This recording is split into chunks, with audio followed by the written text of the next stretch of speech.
अस्सलाम वालेकुम। क्या आपने कभी सोचा है कि एक इंसान अपनी सोच और नफरत से पूरी दुनिया को तबाही में झूम सकता है?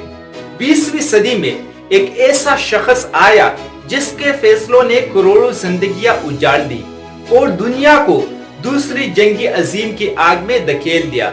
प्यारे दोस्तों, हम बात कर रहे हैं एडोल्फ हिटलर की, एक ऐसा शख्स जिसका नाम सुनकर जुल्म, जंग और हलाकत खीजी की दास्तानें याद आती है। एडोल्फ हिटलर 20 अप्रैल 1889 को ऑस्ट्रिया के एक छोटे कस्बे ब्राउनौ में पैदा हुआ। इसके वालिद का नाम अल्वेस हिटलर था, जो सख्त मिजाज आदमी थे, जबकि माँ क्लारा हिटलर नरम दिल और अपने बेटे से बेइंतहा मोहब्बत करने वाली खातून थी। बचपन में हिटलर आम बच्चों की तरह था, लेकिन शुरू ही से इसकी दिलचस्पी पढ़ाई से ज्यादा ड्राइंग और पेंटिंग में थी।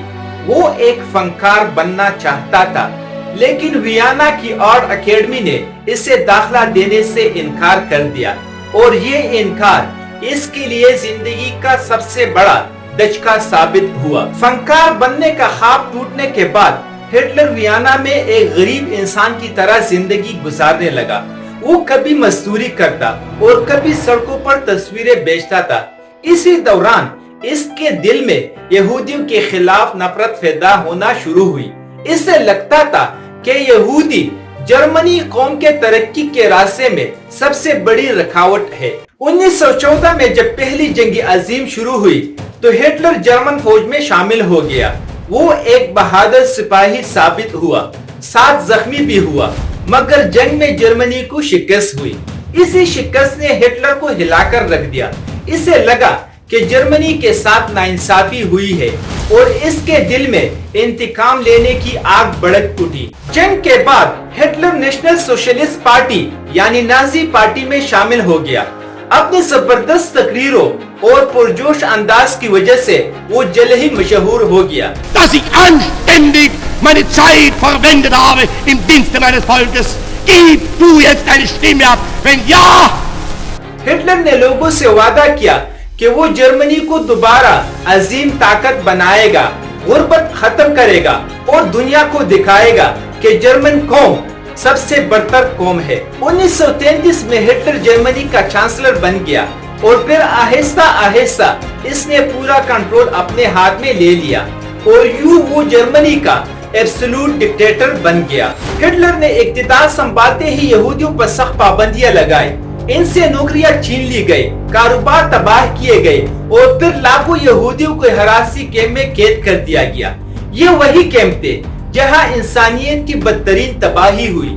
यहूदियों को जहर दिया जाता, गोली मारी जाती या गैस चैम्बर्स में कत्ल किया जाता।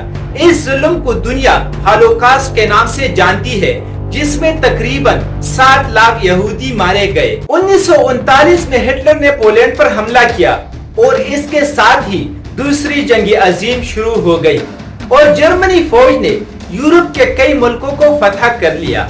शुरू में हिटलर नाकाबिल शिकस्त नजर आता था, लेकिन जब इसने 1941 में रशिया पर अटैक किया तो हालात बदल गए और जर्मनी को भारी नुकसान उठाना पड़ा। दूसरी तरफ अमेरिका भी जंग में कूद पड़ा, जिसके बाद जर्मनी के लिए लड़ाई मुश्किल से मुश्किल तर होती गई। 1944 और 45 तक जर्मन फौज हर महाज पर शिकस्त खाने लगी और हिटलर बर्लिन में अपने खुफिया बंकर में छुप गया।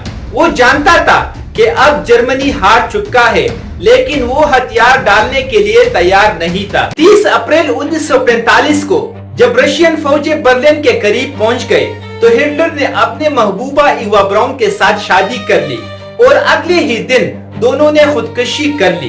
हिटलर ने पिस्टल से अपने जान ली और इसकी लाश को जलाया गया ताकि दुश्मन के हाथ न लगे। प्यारे दोस्तों, हिटलर की कहानी हमें ये सबक देती है कि ताकत का नशा, नफरत और इंतहा पसंदी का अंजाम हमेशा बर्बादी होता है। एक इंसान के फैसलों ने लाखों जिंदगियां निगल ली और दुनिया को जलाकर खाक कर दिया। हिस्ट्री हमें बार बार याद दिलाती है कि नफरत कभी कामयाब नहीं होती और अमन हमेशा विक्ट्री पाता है।